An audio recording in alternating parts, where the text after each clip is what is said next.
أعوذ بالله من الشيطان الرجيم بسم الله الرحمن الرحيم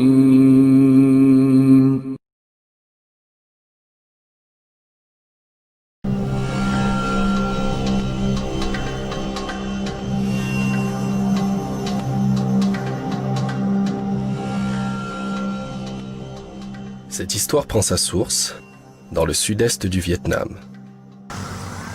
Dans cette région subsiste la communauté Cham.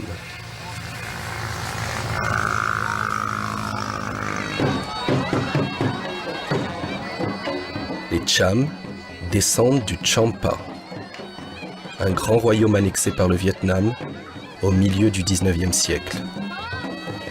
Aujourd'hui, les Cham sont l'une des 53 ethnies minoritaires du Vietnam.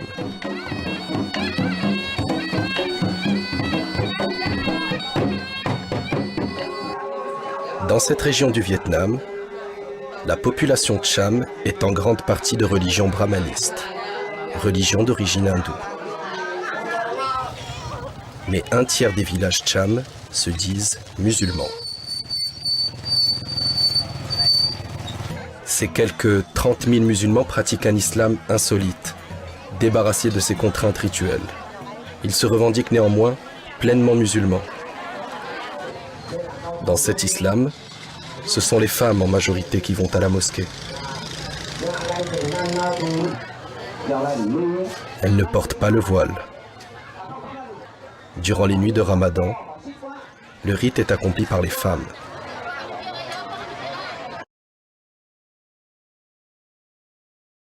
Au XVIIe siècle, le roi Poromé décide de mettre fin au conflit religieux entre brahmanistes et musulmans. Pour les réconcilier, la tradition rapporte que Poromé les a contraints à accepter leurs divinités respectives. Il crée ainsi un nouveau Champa, reposant sur la complémentarité des deux religions.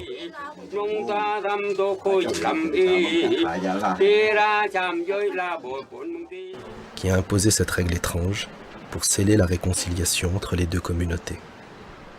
Brahmanistes et bannis ne peuvent vivre l'un sans l'autre. Les représentants des deux religions ont pour habitude de participer aux cérémonies de l'autre communauté. Les Cham bannis se rendent à la fête brahmaniste du Katé, en l'honneur du roi Po Klong Karai. Ces visites réciproques traduisent bien l'esprit de tolérance qui règne chez les Cham. C'est toutefois une nouvelle entorse au dogme islamique de l'unicité divine. Les Balamouns viennent porter des offrandes comme ça pour Allah dans la mosquée. Voilà. Inversement, les bannis, ils viennent aussi dans les temples, le Balamou, dans tout ça, le Balamou. Ils se complètent, ce sont des compliments.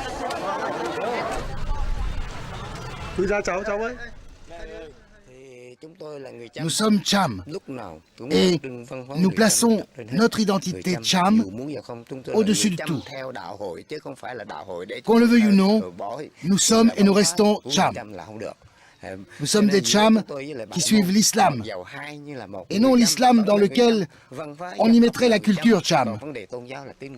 C'est pour ça que, entre nous et les brahmanistes, la seule différence réside dans le système de croyance. Nous restons Cham par le système matrilinéaire, nous restons Cham par les coutumes, par le chant, par la danse. Il faut préserver notre culture. Chez les Cham, la tradition l'emporte sur la religion. Contrairement à l'islam sunnite majoritaire, où tous les fidèles sont égaux entre eux, sans hiérarchie, chez les Cham bannis, l'islam est dominé par une classe de dignitaires.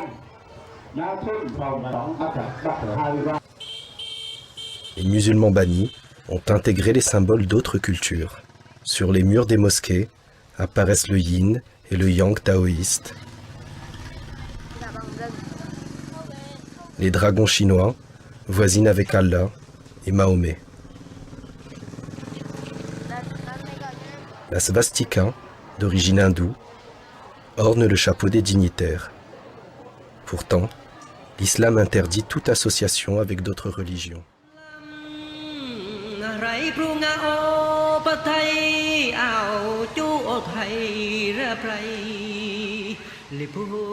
L'assimilation de ces symboles est liée à l'histoire du Champa, carrefour, depuis toujours, entre les civilisations indiennes, chinoises, cambodgiennes et vietnamiennes.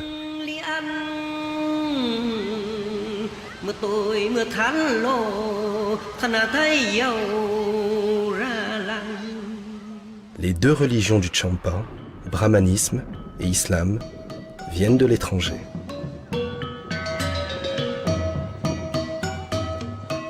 Alors que l'islam a commencé à se répandre au XVIe siècle, le brahmanisme, d'origine indienne, y est arrivé au VIIe siècle.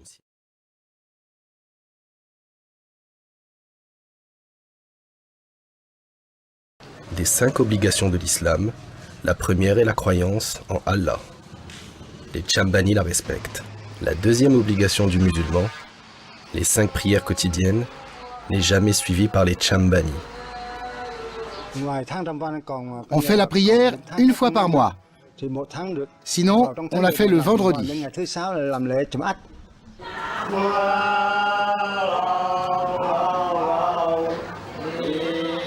L'appel à la prière des Cham n'a rien de commun avec celui du muezzin classique.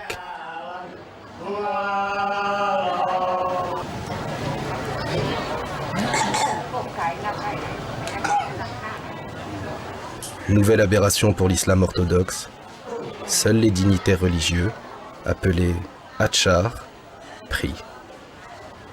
Ils le font à la place des fidèles, et de manière peu orthodoxe.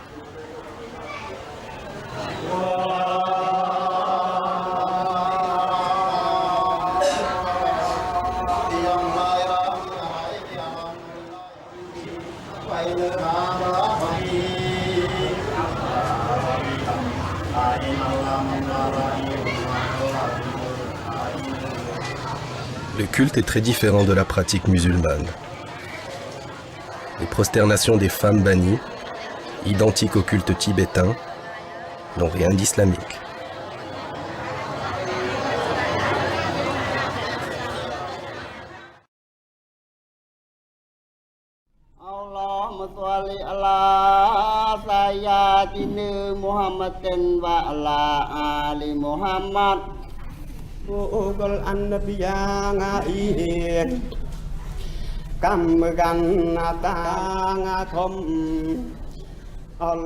Le prêcheur du vendredi lit un manuscrit écrit dans un arabe déformé, que personne ne comprend plus.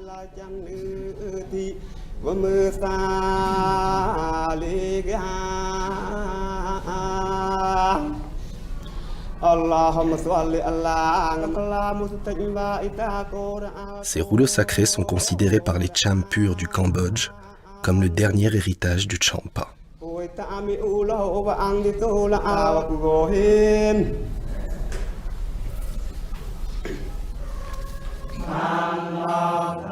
Le zikir, commémoration du nom de Dieu après la prière, est ici psalmodié avec une mélodie qui n'existe nulle part ailleurs dans le monde musulman.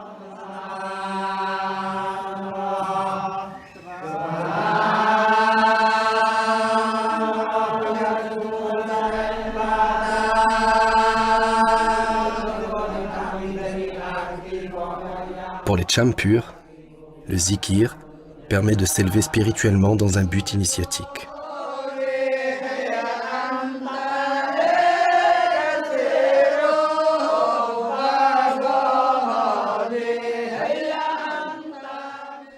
Les mosquées bannies sont fermées tous les jours, sauf pendant le mois de Ramadan.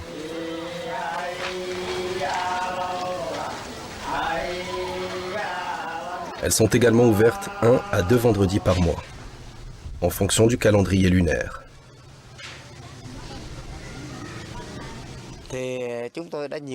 Nous avons plusieurs fois rencontré les patriarches bannis pour leur rappeler le devoir des 5 prières par jour. Mais ils ne les font pas. De même, il faudrait ouvrir la mosquée le vendredi.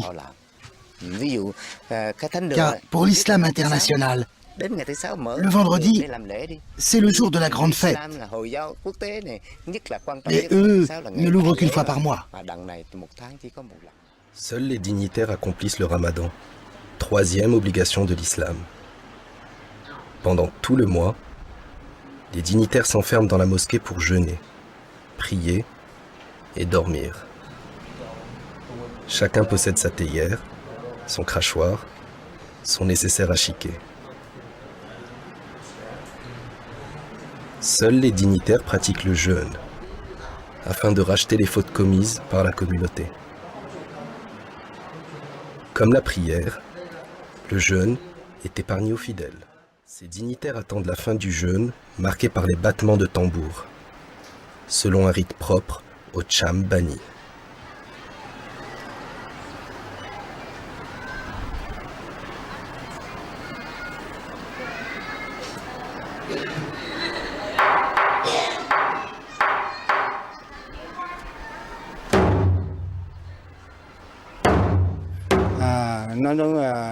Pendant le ramadan, il faut se restreindre le jour et manger la nuit.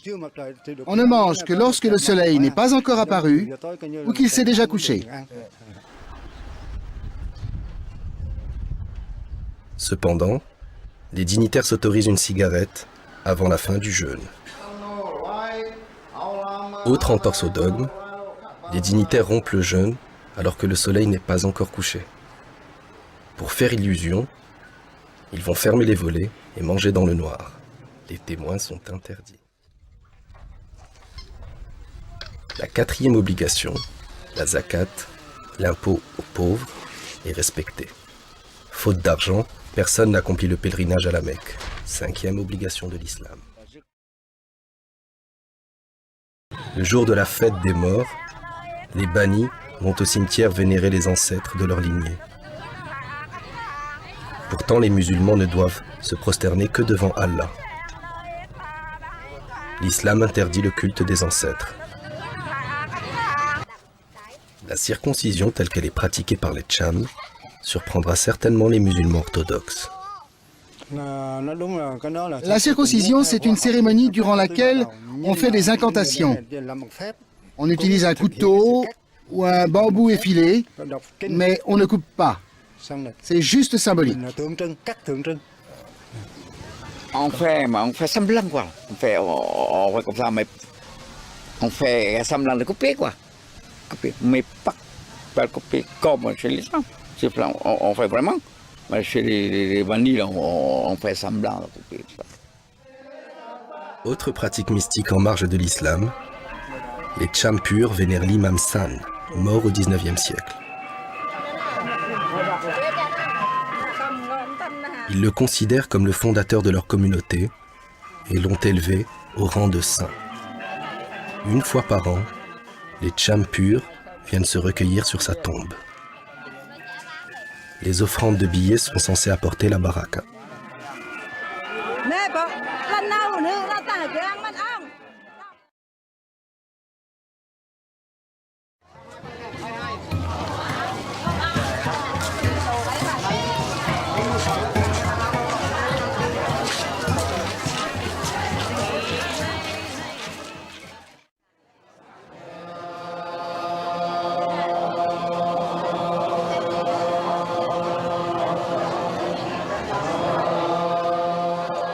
Cette cérémonie bannie est calquée sur les rites brahmanistes. Elle est contraire à l'usage islamique, qui interdit les offrandes de nourriture à la mosquée.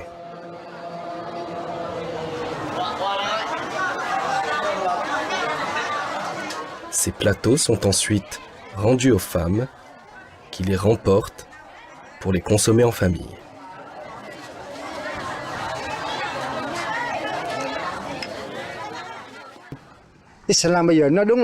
Nous sommes beaucoup plus avancés que l'islam actuel.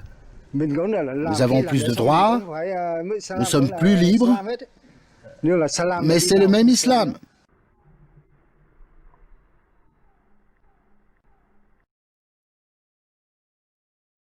الله أكبر الله